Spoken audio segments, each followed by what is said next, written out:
And it's moments like these, for me, that like make the nature of alcoholism very stark.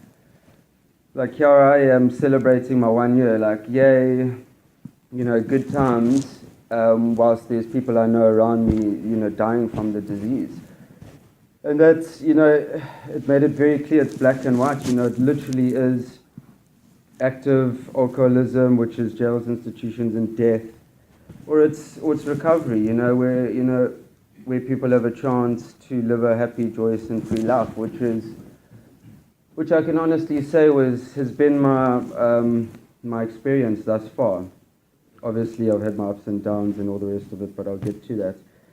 And I'm just so thankful that my higher power got me to the doors of the house on the hill, unscathed and alive, and then also having had gone through enough pain in my life. I was stuck in that rut and that hole, that deep hole of unmanageability and powerlessness for long enough that I was, when I got to the house on the hill, I was very, very keen for a solution. I grabbed it with both hands, and that made a big difference for me. I embraced the program, and that made it a lot easier for me.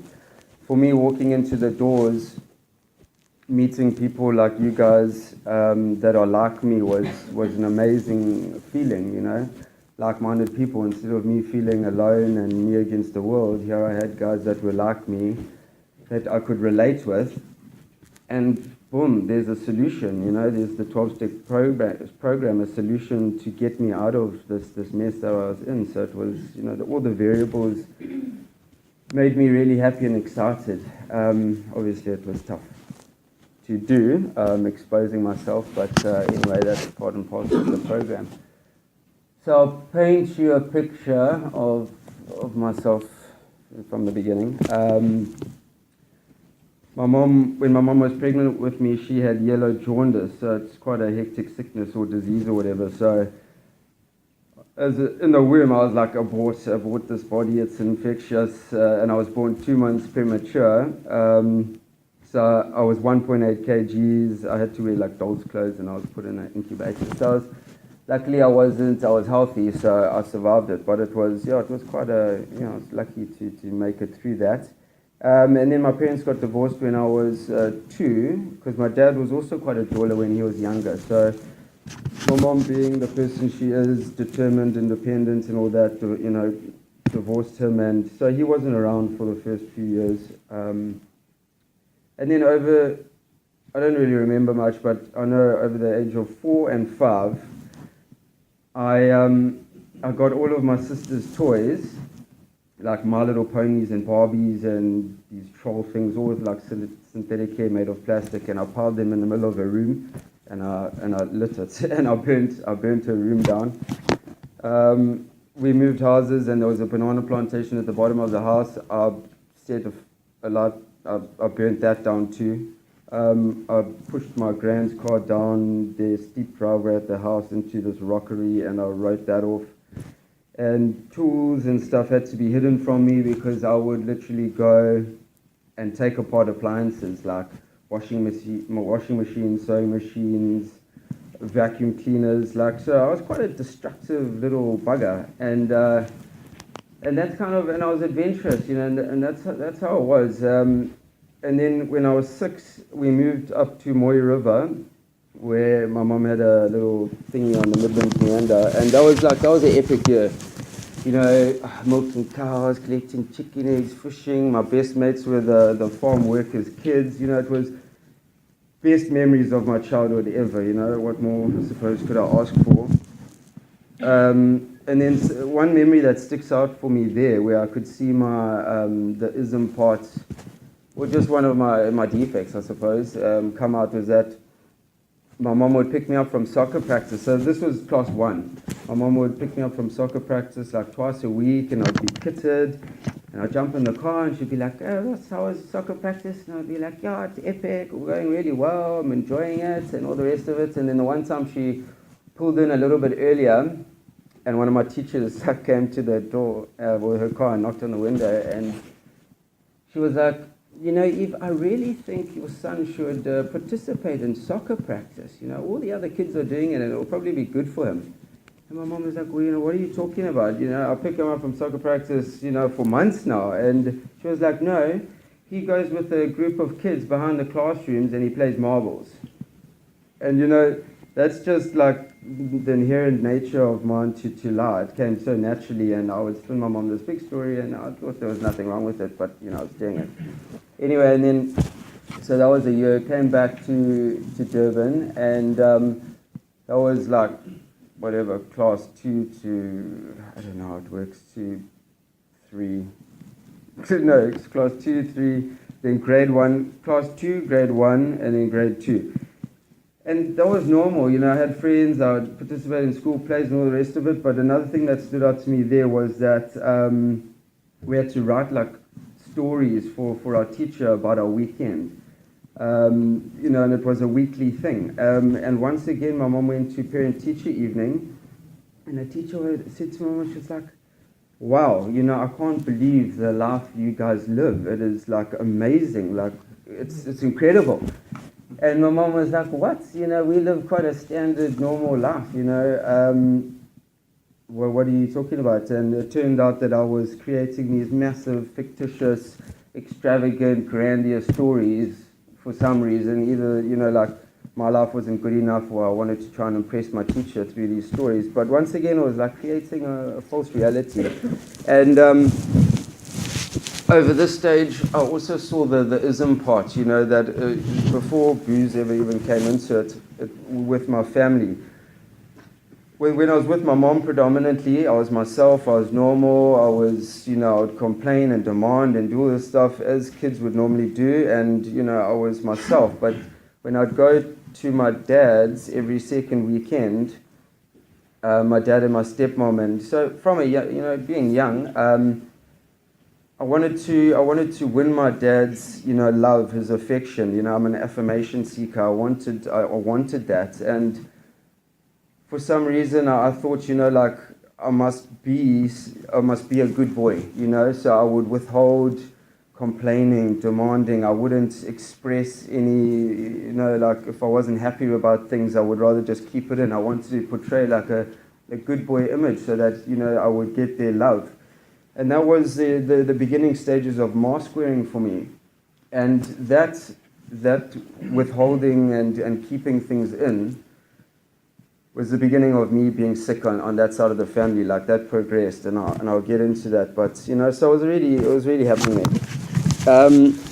Then I went to next stage of school, which was up until grade 7, and that was also normal for me. Like academics, sports. I was in all school plays. Like I was always involved in that type of stuff. So I was pretty outgoing. I did what I could, but very, very judging. Like I would always compare myself to the next better person. I would always feel like, I wasn't good enough. No matter what I did, I wasn't enough. There were better people than me. I was less than. Although I was achieving a lot, it wasn't enough in my mind. I still always felt like I was inferior, and I was a little bit chubby, so I was self-conscious about that. And girls obviously were very very scary to me. Very shy with girls, and that's kind of how it went. And then a big thing that happened to me. I think I was about 10 or 11, so I was during that phase of school. My next door neighbors. So me and my sister were best mates with the brother and the sister, our next door neighbors, Stephen and Catherine. And it was constant, every day, sleepovers, all the rest of it. And the one day I was swimming over at their place, but it was just me, Catherine, and her friend. Now, both of them were about 2 years older than me, and they went to my school, and they were like popular, and they were pretty and all the rest of it. And for some reason, they ganged up on me in the swimming pool, and they like held me down, and they took my board shorts off. They pulled my board shorts off, much to my, I was like fighting them. I was like, no. Anyway, they managed to get my boardies off, and so I was like naked and exposed, and I was really shy and with girls and vulnerable, and they ripped me off, eh? for some reason it was just they were in a malicious mood, so they did that, and they just they insulted me, and they tuned me. And I remember I was bleak, I was gutted. I went home and I projected. I was like, if this is how it is with girls now, like I'm never gonna find love, no girl's ever gonna love me, like I'm never gonna get married.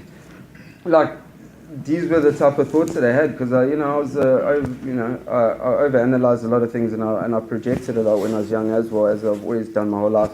But yeah, so it broke me. I was like, shit, okay, like I'm going to be alone the rest of my life. Like this is it. Like women are like, they're scary, they're going to hurt me, and that was like a heavy burden that I had to take on from a young age, and I've carried that throughout my life. So anyway, I finished the rest of that school, and then I went to high school, which was Crawford North Coast, which had like kids from Ballito, kids from Umhlanga, kids from Durban North, and I still had like my Durban North crew. We were skaters, and so for the first year of school there, it was predominantly I just hung out with the skaters, although I made friends with the other oaks, so I could chop and change where I needed to. And we used to like misbehave a bit, like when the bus would bring us to school, the rest of the kids would go down to school, and we would sneak into the sugarcane that surrounded the school, and smoke ciggies or like whatever, weed. Some guys would smoke weed, and it was just misbehaving, but nothing serious. And then at the end of that year, like that whole group all got asked to leave the school, basically expelled, except for me. Like somehow I slipped under the radar there. Like, so it's a consequence I never got, which was quite common throughout my life. Somehow I got away with most of my things. So it forced me to go to the next group, which was now the Umhlanga kids, because Crawford La Lucia hadn't opened yet. So all the Umhlanga kids were there. So that was it. Now it was the Umhlanga crew. It was surfing, it was gym, it was girls, and it was drinking. And I started gym, getting a bit more confidence about myself, like looking good, okay, that was nice, the outer shell.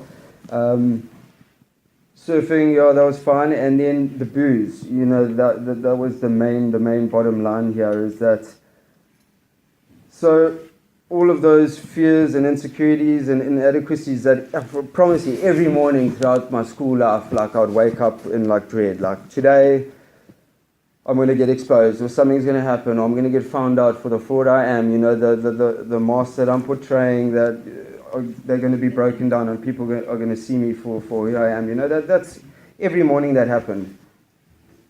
But with booze now going out, as soon as I had those dorps, everything would disappear. All of those things that I said, fears, inadequacies, insecurities, I could speak to girls, I could hook up with chicks, like everything was just gone. I could be this outgoing, outrageous individual where all of that bottled up like fears and whatever would then go to the other scale, where I would like go to the extremes, And that's how I was throughout my high school career. I was like the party person, I was the party guy, and so by the time I left school, I was absolutely had a mental obsession with booze already. It was my way to escape, and it was and another thing is that I would drink until I would throw up. I would pass out. I had blackouts. I was blackout drinking before I even left school. So anyway, I had a high school sweetheart for a while. Finally, I got a girlfriend that I actually liked, and we went out for about a year and a half. And then I moved in Crawford La Lucia opened. I moved to Crawford La Lucia, and then we were at the same school together. So that it didn't really work. So that relationship ended.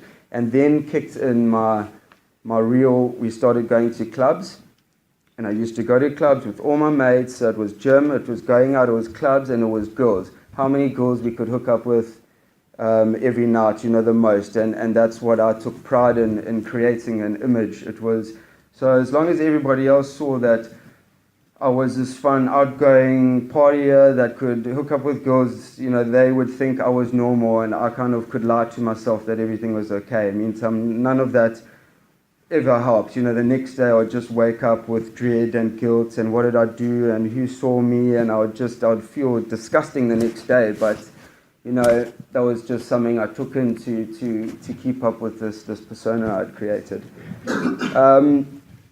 And then, so that continued until the end of grade 11, going into matric. We had one of our usual big house parties at somebody's house, parents' bar, booze, just like extravagant bullshit that we would normally do. We were very materialistic and superficial and everything in that school. It was money orientated. And on that night, so it was a breakup party for grade 11, I did my usual thing where I would often like pick girls up and put them on my shoulder and swing them around and whatever. I did that to my high school sweetheart, my ex-high school sweetheart, and whilst I had her on my shoulder, apparently like two of my mates like felt her up a little bit. And that's what happened, and she accused us of molesting her, which was like it was another major thing for me. Like my whole image was my ego, though my whole image I had created was now tarnished. We had to have big meetings with the parents. Like it got resolved, and nothing really, nobody really knew exactly what happened and all the rest of it. But it was hectic. So I still had matric to do, and all of my mates there, I was like, no, I can't see these oaks anymore. I can't handle this. People like are judging me. People think badly of me, and I'm like an affirmation seeker. I only feel good about what how other people see me. Inside I was broken. I was empty. I was always like that. So if other people thought badly of me, that was it. So I left those mates. And I reverted back to my Durban North kind of skater crew members, and I totally left that whole scene. So throughout matric, I avoided everybody there, and I kind of stuck to my skateboard crew where I felt confident around, and I was kind of like the alpha there, and because that's kind of where I can feel good about myself, and that's what I did. So I got through matric, and I was fine. So now getting to out of school. I wanted to travel, and my parents were like, okay, cool, do you have money? And I was like, no. So my dad was like, okay, well, come and work for me then at his galvanizing factory. And so I was like, okay, it's a chance for me and my dad to bond, because like that whole side of things, my dad and stepmom had now had my half-brother and half-sister. So now it wasn't just me trying to get my dad's attention and his love and stuff. I know to compete with them. So I had a lot of jealousy issues over those kids. My stepmom, the way she treated them over us, I had massive resentments towards my stepmom, big jealousy issues over my half-brother and half-sister. So that whole side of the family was, I was in quite a sick relationship there. But I was like, no, my dad, okay, cool, I'll come work for you, Dad, let's build this relationship. So I did that, worked my ass off in a steel factory, like my first job out of school, loading steel in the sun, doing what I had to do. It was fun, like it was awesome, it taught me about hard work. And then I had a girlfriend over that year, which was cool because her brother, so she was part of the Durban North crew, and her brother used to run a shebeen from their house.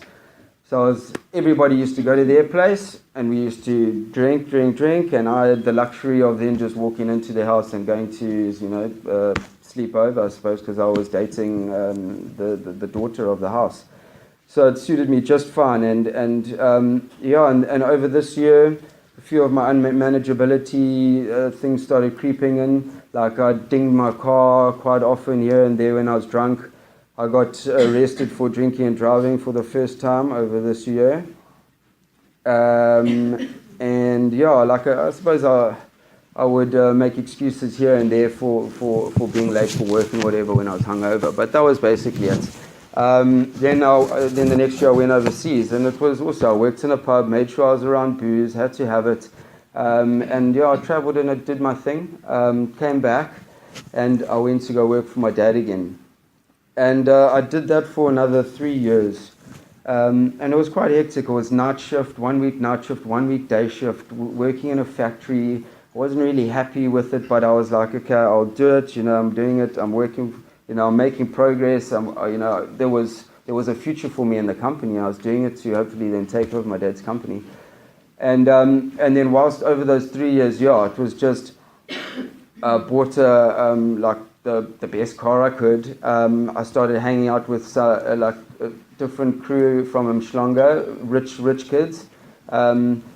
And it was basically just money, splashing money, partying, trying to get girls. But over this year, something changed in me. My drinking went to another level where I didn't have my youthful kind of enthusiasm and energy. Like I would go out and I would drink because I needed the confidence to then get the girls, because it was still the same bubble. But now I would drink and like my whole personality would actually dull. I would get numb. And I would like just walk around in kind of like a mummy-like state, and then like girls obviously could see this, and they weren't really interested. And then I would see other oaks having this big jaw, and they were, they had the girls, and now I was this oak. Like now booze couldn't even get me, the fruit, or, let's say that I was after, because my drinking state was just progressed to that point where I was just getting too drunk too quickly, and that was it. So over those years, it just turned into me kind of, it was just mates, and it was just going out and just getting legless, and women weren't really part of it anymore. But I still had my mates, and there was other image things that we did to get by. So I was totally broken inside.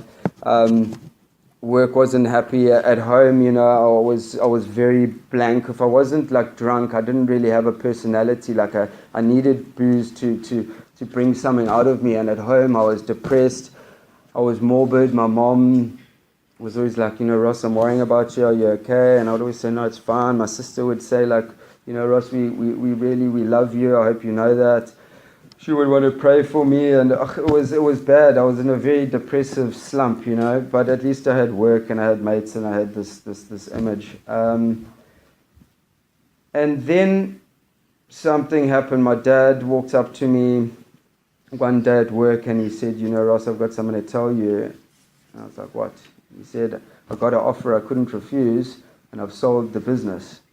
So, me and my dad, we really had like a rocky relationship, and and then I was like, what? In my mind, I was like, how dare you? You didn't even tell me anything, no pre-plans, anything. You just walked up to me, and you just throw it on me like that. I've sold the business, So I was like, I was hurt, and like my pride, and it wasn't cool. So I walked straight into the office, handed in my resignation papers, and left that company.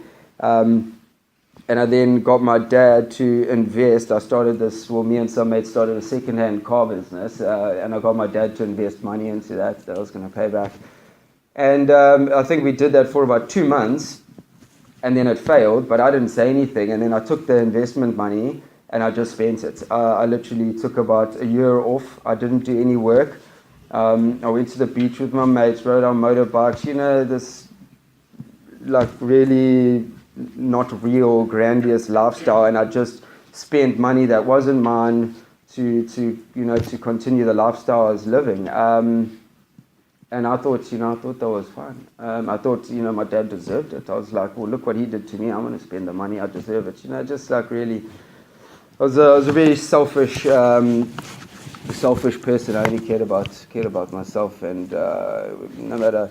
Anyway, so towards the end of that year, obviously, my mom was like, "You really I'm really worried about you." Like I felt inside, I had nothing. I had no girlfriends. I still felt like I wasn't capable of love. I was still fearful over girls. I didn't have a future. Like my dad's business now was gone. I hadn't really studied anything. I did like a 1-year business management course thing on the side whilst I was working for him. So I had no future. My drinking was way out of control. I was empty inside. I had fears. Like I was like, shit. This is really like it was. I was in a bad place. My mom could see this. She said, you got to do something. So I was like, okay, well, me and my mates are thinking of going overseas and, working as a ski instructors or whatever. So we did this, we got all the things in place, and I had to now get rid of my car. So like I tried to sell it, and it took too long. And then, true to my nature, I managed to get rid of my car in other unlawful ways, which almost got me into a lot of trouble with the law. I got out of that by the skin of my teeth. So anyway, I got that money, and then America ended up changing their visa legislation, so that whole trip got cancelled. So my mom was like, okay, well now, like, what do you want to do? And I was like, okay, I want to travel the world still. So she was like, okay, well, study travel and tourism. So I was like, okay, yeah, travel and tourism sounds good, but I was like, but I'm not studying it in Durban, now I'm studying in Cape Town. So I was like, okay, Mom, well, you can pay for my studies, and Dad, you can pay for my accommodation, demand, which they did. And, I went down to Cape Town and started studying. And this kind of gave me a bit of a rejuvenation, because it was a new place and it was new scenes. I made new friends and all the rest of it. And like I took all that money that I got from my car, and I literally, instead of buying another vehicle, I just blew it. I just went out and had massive jauls. And at this time, I was, from all the drinking, the whole woman vibe got to a bad point where, like, when I was drunk and, took a girl home, like, things weren't happening. Things weren't working anymore because I was, like, drinking that much. And I got introduced to performance enhancers, sexual performance enhancers. So Cape Town, so that made a big difference. So now I was like, lots of money to blow. I was totally reliant on booze, and then as well as these performance enhancers to keep my bubble going, which was social scene, woman, and that was it. If I didn't have those, inside, I always say, like, and then nothing ever changed. I was just getting emptier and emptier, and that's the way it went. Anyway. So I'm going to now just go to the major things, like where my drinking was very bad. I got a job in Cape Town working for quite a fancy restaurant in Camps Bay.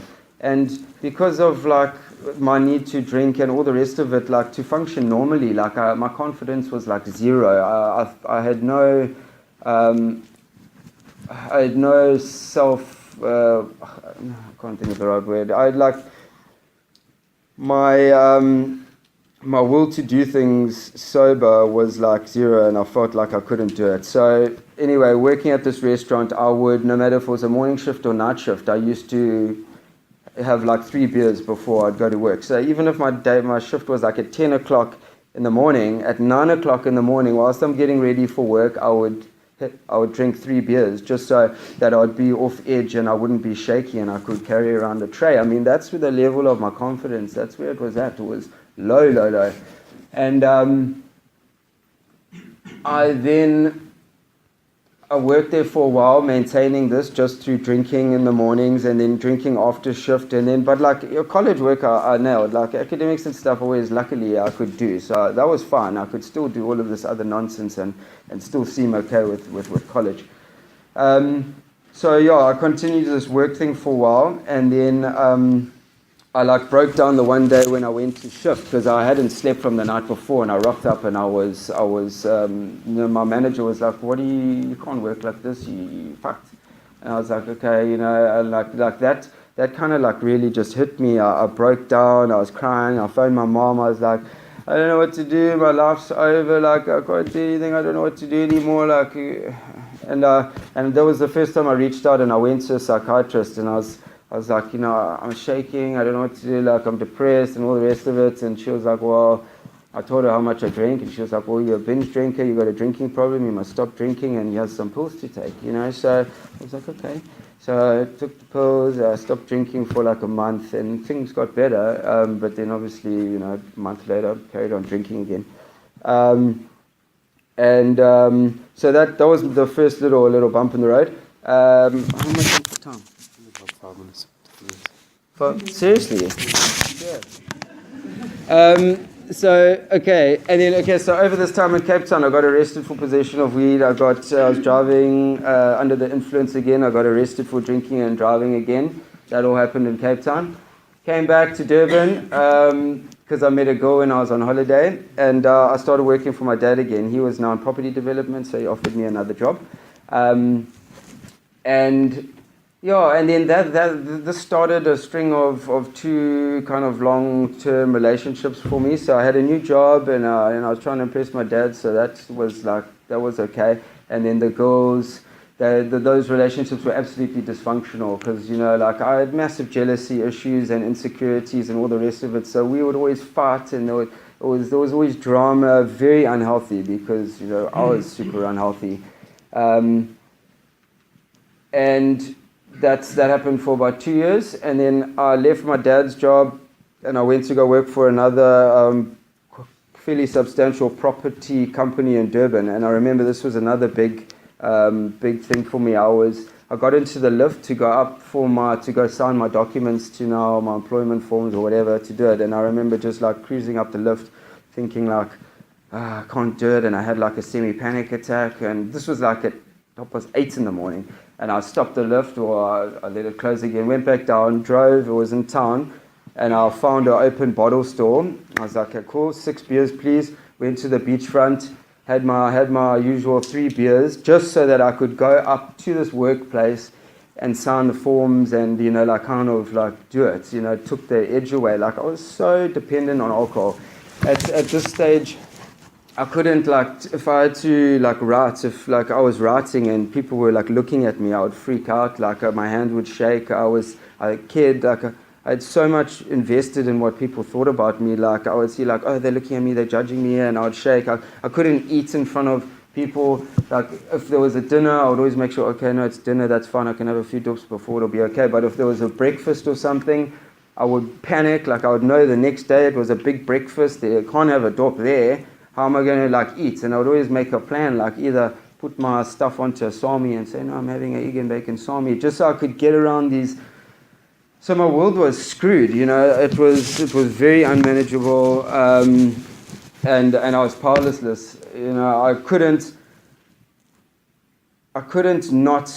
I had FOMO, I couldn't let my mates go out, and I couldn't. And I just, for some reason, no matter how much, when I was no, I'm not going to drink, I would just be at the bottle store.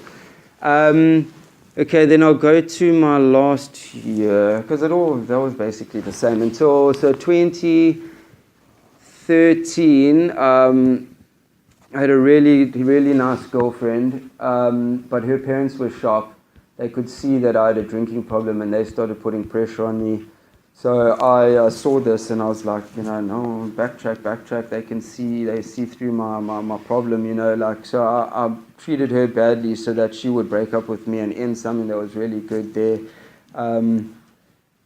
But I've got a video that her dad took of me where I came home. I came to the house where they had to pick me up from the Beverly Hills at 4 in the afternoon after me and a mate had we drank 9 bottles of wine, and they've got a video of me, and he's asking me questions, jokingly, but how did you get home?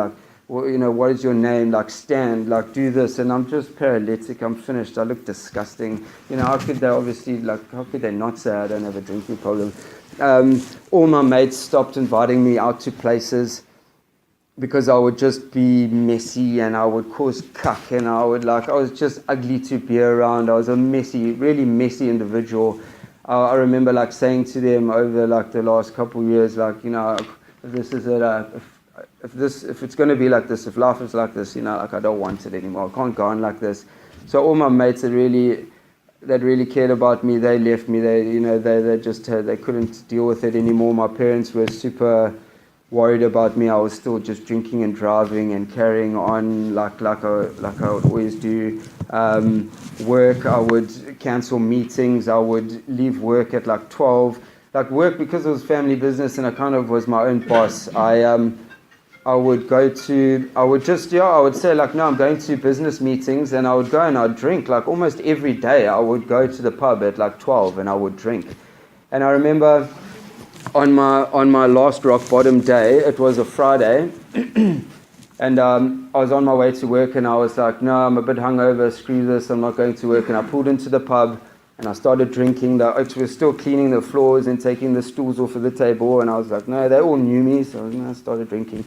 And come about 4 o'clock, they had my car key because I was running a tab, and the girls behind the bar were like, no, Ross, we're not letting you drive, you wasted. I was like, you will give me my key, this is bullshit, you know me, I made a big scene. They still wouldn't give me the key. So there was a police station down the road. So I was like, fuck this, here I go. So I went walking down the middle of the road, staggering around to go to the police station, to tell the police to go to the pub, because they've unlawfully taken my key, and they must give it to me so that I can get home. And then on the way down, so me and Roxy had now broken up for quite some time, and on the way to the police station, who's at the side of the road? Her mom. And her mom sees this oak staggering down the road. And first she's like, what? Look at this person. And then she saw it was me. And initially she was like, screw him. He's a lost cause. But then she thought, what if this person was my kid? So she took me into her car and she said, okay, this is it, Ross. You have a problem. What are you going to do about it? What about rehab? And I was like, yes. At this stage, I promise you, I had tried. My usual story was I would go out and drink on a Thursday, and then because I was hungover, I would hardly work on a Friday, and then I would drink because I had a hangover, and it would be Thursday night, Friday, Saturday, Sunday. Monday, I would hardly work, and I'd be like, I'm stopping now. I would tell all my mates, this is it this time. I'm stopping. I'm done with it. And then come the Thursday, when I would get a bit of a spring in my step again, that FOMO would kick in, and I would be out and I'd be drinking, and I'd find myself the next Monday the same thing. And that happened for ages. The pain was enough. So when she was like, I was exposed, she was like, you need help, rehab. I haven't even gone into recovery yet. So she was like, yeah. Anyway, she was like, rehab. I was like, no, done, 100%. Like, phone my mom, rehab, everything. And that was it. So we came and checked out the house on the hill, and she was like, my mom was like, no, that's cool. I'm happy about that because she lives in Kenya now. And so that amazing path to her mom. I mean, otherwise I could have just not and never found rehab. For me that was a big God incident. And anyway, so they got me into the rooms. Like I said, very eager, very keen, grabbed it with both hands, worked the program. And I think a major thing for me there was where I had to do my life story twice. The first one was my grandiose persona, my ego and all the rest of it. I hit these jaws and I smashed this, and this was the person. I painted a story that I wanted all the people to see me, to see of me.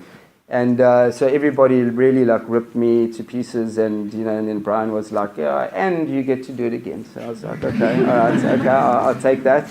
And that's when I was like, okay, if you want pain, I'm going to give you pain. And I went in and I exposed all these fears, all these insecurities, these just that underlying goo of mess that I always took through with me, that I used to mask with booze. And by having the two stories like Ross A and Ross B, I could really see wow, okay, this is what I used to cover that with, and that inner pain there is what I need to focus on to get better. Having those two life stories, is really amazing for me. And then it changed from there. From that moment on, I got really real. I mean, in my step 4 and 5, I got super honest. I disclosed everything to Brian, and it was good. Treatment, I really enjoyed treatment. And that's basically what it's been for me. Out of treatment, I got a position at the Friday Musgrave group. I think that was a very vital role for me because, over this year now, I've gotten so many messages on a Friday saying hey Ross, what are you doing tonight? And I would always say well, I've got a meeting. It's from 7:30 until 9. So that derailed a lot of possible shenanigans or situations that I could have gone into, thinking, no, I've got this, I'm just going to go out with my mates and whatever. It was a big deterrent, and I think it played a vital role for me, and that then set the tone for the weekend. I would go to a meeting the next day, and that was I think it was a vital position for me. Plus the fellowship's really good there, and I made a lot of friends. In recovery, which have now become my main friends.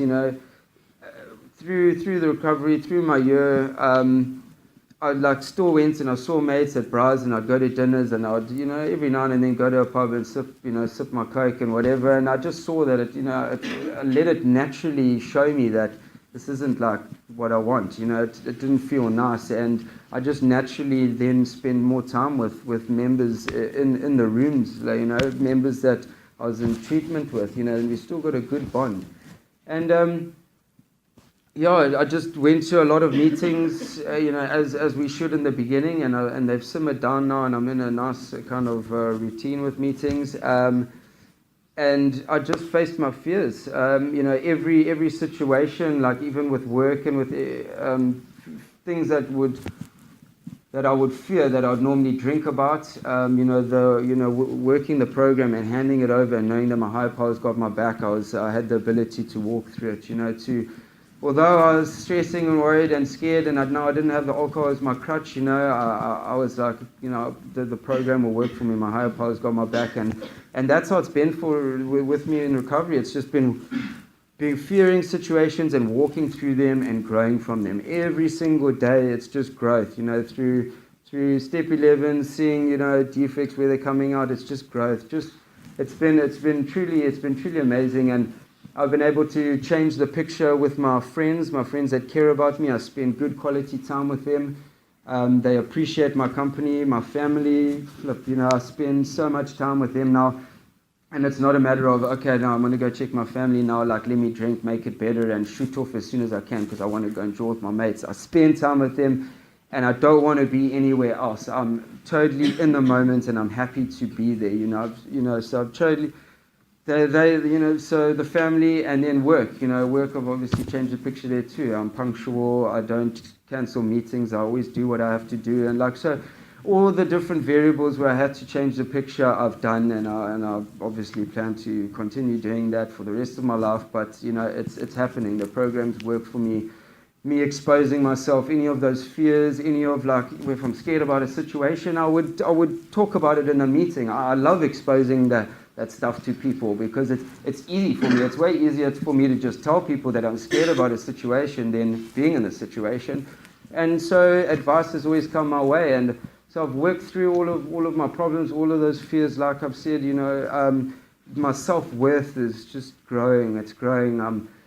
My serenity is at a very, very good point.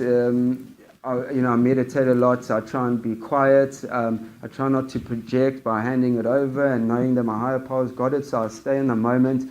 I've gotten rid of, worked through all of my resentments and all of those things with my family and with people because I saw my part in it. I saw it was just me being jealous and not being able to express myself. So all the past, all of that pain got broken down, so I don't have to sit there anymore. In the future, I don't allow myself to dwell in too much because I know that's where my disease lies, that's where the ism is, and I try and just hand it over to my higher power.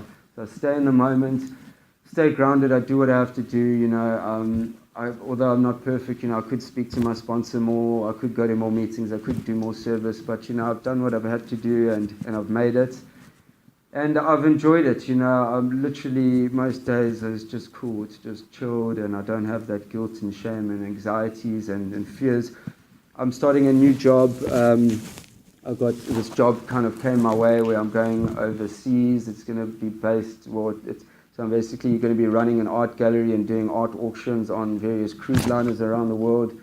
And one of the prerequisites there was they were like, are you on any anti-anxiety stuff, or have you been? And I had to be honest and say yes, but from coming into the house and coming off of that and now replacing the need for pills and stuff like that with the program, I could do it, because if I was on any prescription meds like that, I wouldn't be able to go and do this position that I'm going to, that whole thing. The program has now enabled me to go and adventure out into this new career path, and obviously it involves a lot of public speaking and sales, and I'm selling art, I'm doing presentations, and eventually I'm going to be an auctioneer, tapping the hammer. I mean, it's massive fears there, but I know the program will get me through there, and I know that if I don't have that program, my life will dissolve and all of that shit will come back in and I'll have nothing, Like for me, it's the glue that keeps my life together, and I'm going to continue doing what I have to do to stay on this path. So that's it. Thanks for letting me share.